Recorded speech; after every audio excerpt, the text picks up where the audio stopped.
After spinning your own yarn and you have it tied into skeins, the next step is called setting the twist. It's also called wet setting or wet finish. I have two examples today. I have one skein of an Old English Babydoll Southdown named Merle, and this is approximately 620 yards. And then the second skein is a black Shetland from an ewe named Olympia, and this is approximately 846 yards. So we're going to get started right away with setting the twist using this sink right here. Step one is to fill your sink with hot water. I like to shoot for approximately 130 degrees Fahrenheit. If you want, you can use one of these digital thermometers to check the temperature of your water. But basically, it's as hot as you can put in your hands in it without feeling burnt, but yet it's hot. So after you've filled your sink with hot water, I'm going to add a little bit of the original blue Dawn dish soap. Now this is what I use when I wash my fleeces, and you can watch my video on how to wash a fleece, which it goes in very much detail of how to wash the fleece. But this is very similar. So I've added the water. I'm going to agitate it just a little bit, just to get the soap mixed in.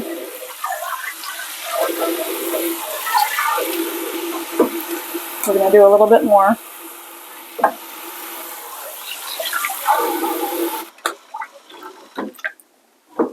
And next what I'm going to do is I'm going to take my skein of yarn, and I'm just going to gently lower it into the hot water.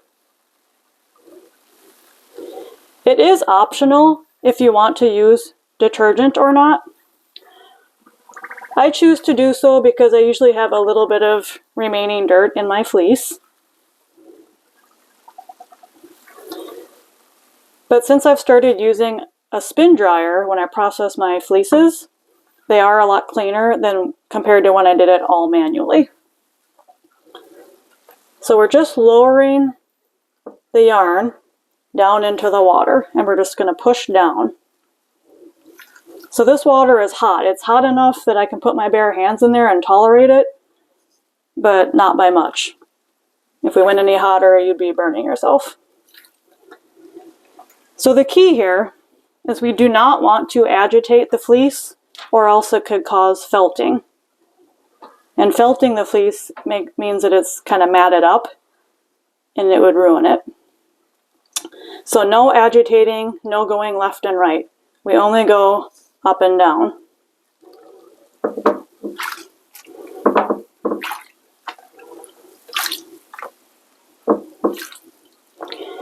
So some people will choose to use no detergent, just simply hot water. Also, some people choose to leave it in for about 20 minutes and then be completed at that point. But I'm going to be doing multiple cycles, so I'm not going to let this sit for 20 minutes for the first round because I'm doing multiple rounds. So you're going to see the water will be brown. I do expect some dirt to come out. And we'll be doing as many rinse cycles as we need until I feel that the water is clean. And I also want to remove any of the soap residue.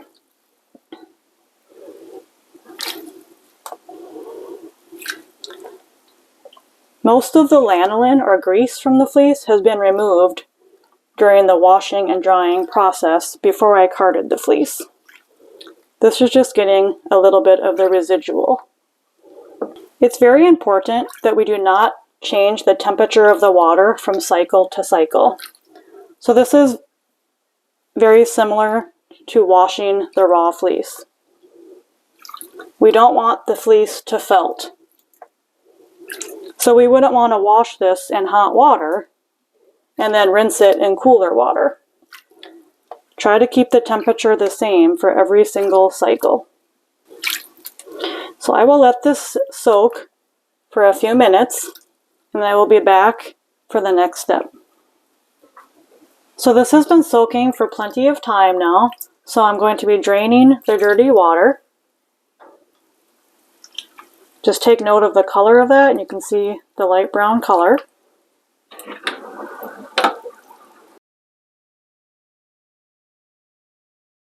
Okay, so the next step here is I'm going to be squeegeeing out the water. I don't want to get rough with the fleece. So I'm just going to start by pressing it down.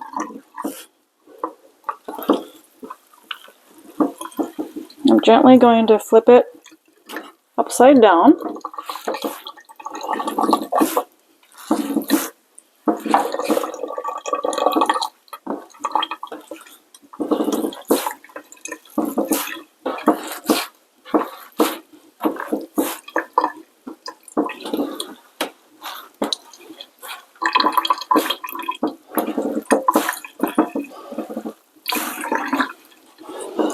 So I'm just kind of pressing and squeegeeing.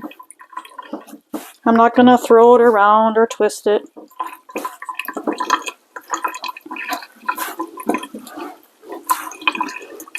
Okay, so now we're ready for the first rinse cycle. So I'm keeping the fleece away from the water stream. I wouldn't want to spray the water directly onto the fleece to have any kind of agitation. So keep the fleece away from the water. And we're going to start filling this again with the same temperature hot water as we did the first cycle. So I'm going to give this a minute to warm up so it's not cooler. Okay, now we're hot. So this time I'm not going to add any soap. I'm going to try just doing a rinse now, and we'll see what the color looks like. This particular fleece of Merle's, I washed it this summer and I spun it with the spin dryer. So I felt that I was able to get this rather clean when I processed it initially. Here's an example of Merle's fleece back when I was washing it. You'll see that my cat was hanging out with me that day. So usually I wash about 2 to 3 times and do several rinses.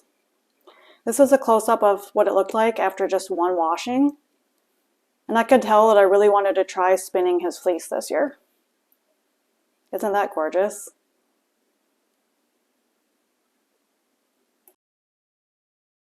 So I turned the water stream off, and I'm going to slide my fleece over.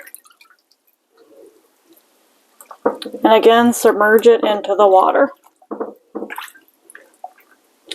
You only need enough water to cover the fleece. You don't need to fill it completely high and waste hot water. Just enough to cover your fleece, obviously.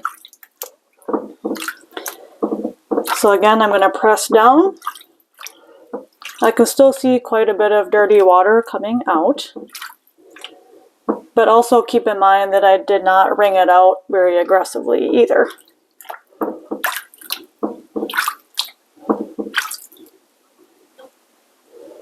So you can see the color of water here again. Okay, so this first rinse has been sitting long enough. So once again, we are going to drain this water.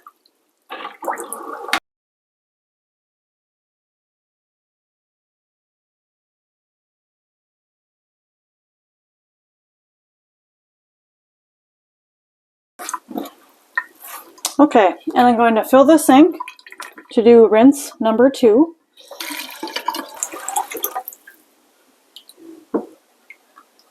Again, I'm going to move the fleece into the water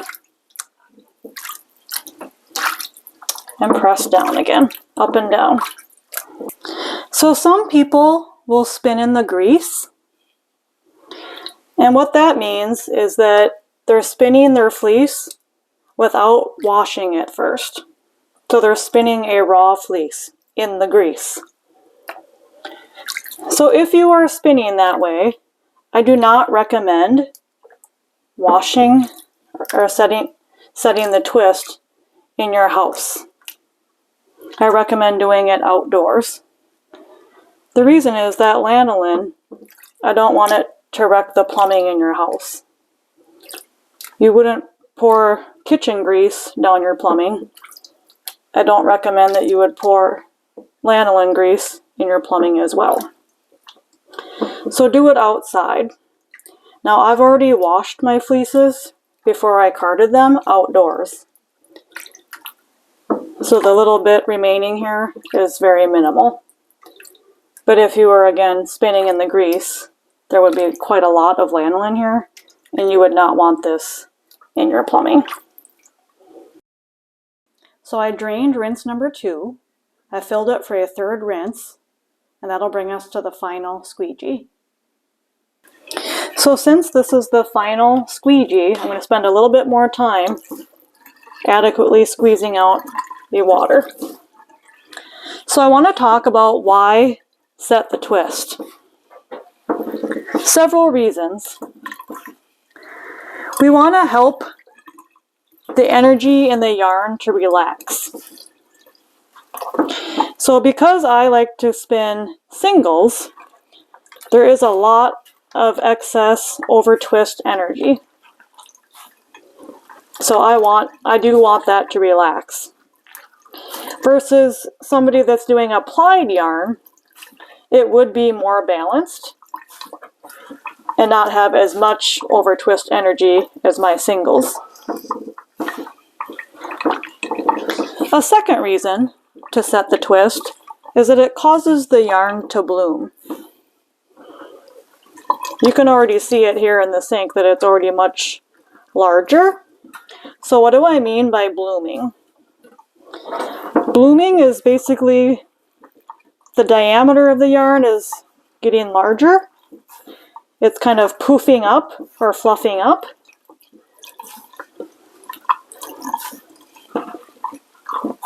Now it is important to have it do the blooming before you knit with it. You wouldn't want to knit your project and have it bloom after the fact. And I would say the third reason for setting the twist is to give it another washing.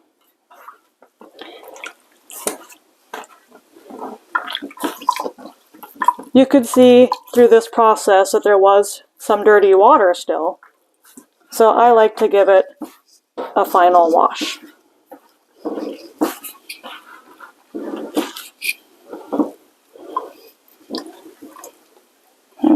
I want to be very careful on how I'm handling this, but I still want to squeegee out some additional water. A smaller skein is going to be a lot easier to squeegee out. And I have small hands to begin with, so it is a little bit more time consuming to squeegee out such a large skein here.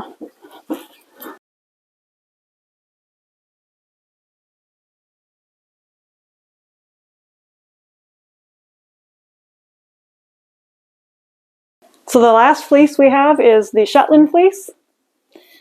So this one is going to be the exact same process, it's just a different fleece and a different yarn gauge size.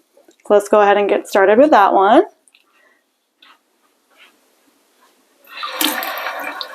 Again, heat up the water,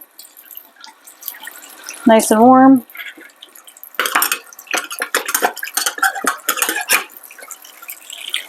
We'll fill up the sink, we'll add the blue Dawn dish soap, and we'll gently lower it into the sink, just like before.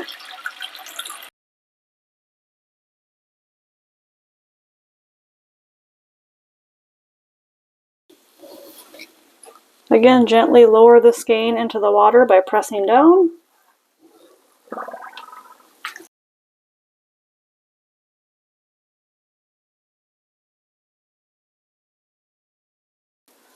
So I will let that sit.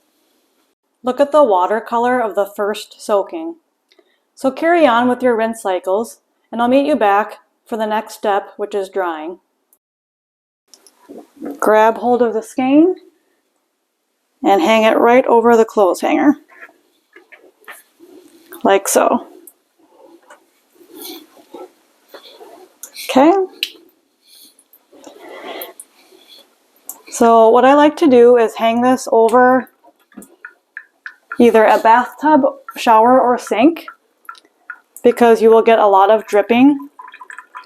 So I would do this for at least an overnight. Once it gets past the point where it's no longer actively dripping like this, then I like to move it into my basement and put it near my wood stove. If you live in a warmer climate, you could definitely put it outside and have it dry out in the sun and wind. Also, what I like to do right now is give it a squeegee. As it's hanging, all the water is going to flow to the bottom. So I got the sink right below me here. I can just make sure that it's going into the drain. I'm repeating this process with the Babydoll skein. Here's what it looks like up close. After you're setting the twist on your yarn, there are two options. It's called thwacking and snapping. So what is the purpose of that? The purpose is to increase the bloom of the yarn and reduce the elasticity of the yarn. So I choose not to do either of those because I don't want those results. For example, I find that I already have a lot of bloom with my yarn the way it is. In fact, I would prefer a more defined stitch with less bloom. So if you have any tips for me on how to reduce bloom, please leave a comment below. Also, I would prefer to have more elasticity with my yarn. Where I notice this the most is when I'm knitting a braid and I'm using double pointed needles and I have to move those stitches forward, then I wish that I had more elasticity in my yarn. And I find that with the 100% wool I'm making, it doesn't have much. So I choose not to do it for those reasons. But depending on what you want in your end project, you may choose to try this. So first is snapping. You would take the skein here, and you'd have your hands on the inside like this, and you would abruptly move your hands out quickly and give it a snap firmly. Now I'm not actually going to do it because I don't want to do it on mine, but you can just picture here, you'd push out hard left to right and snap this with your arms hard, and you would rotate around and continue to snap, rotate, and snap. Snap this out hard. So that would be snapping. And thwacking, you would grab a hold of this like this with your arm, and you'd literally swing it over your shoulder, and you'd beat it against the back of a hard surface.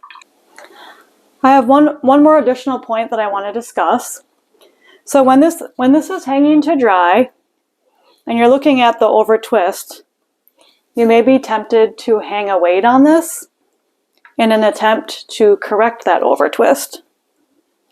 But please resist the temptation to do so.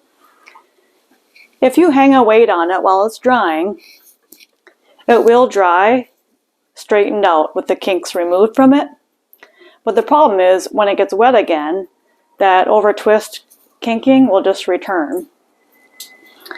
This becomes a problem when you knit a garment.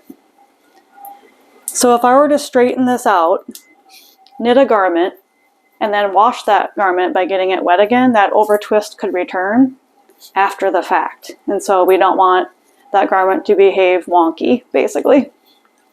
I don't want any surprises. So we want to let this dry naturally so that I can see how the yarn is behaving right now, including the twisting. So that is my recommendation. So resist the temptation to hang a weight on here. Just let this dry, all natural, and you'll have no surprises when it comes to knitting. The next step is winding the yarn. Check out my playlist to follow along. If you found this helpful, consider subscribing. Thanks for watching.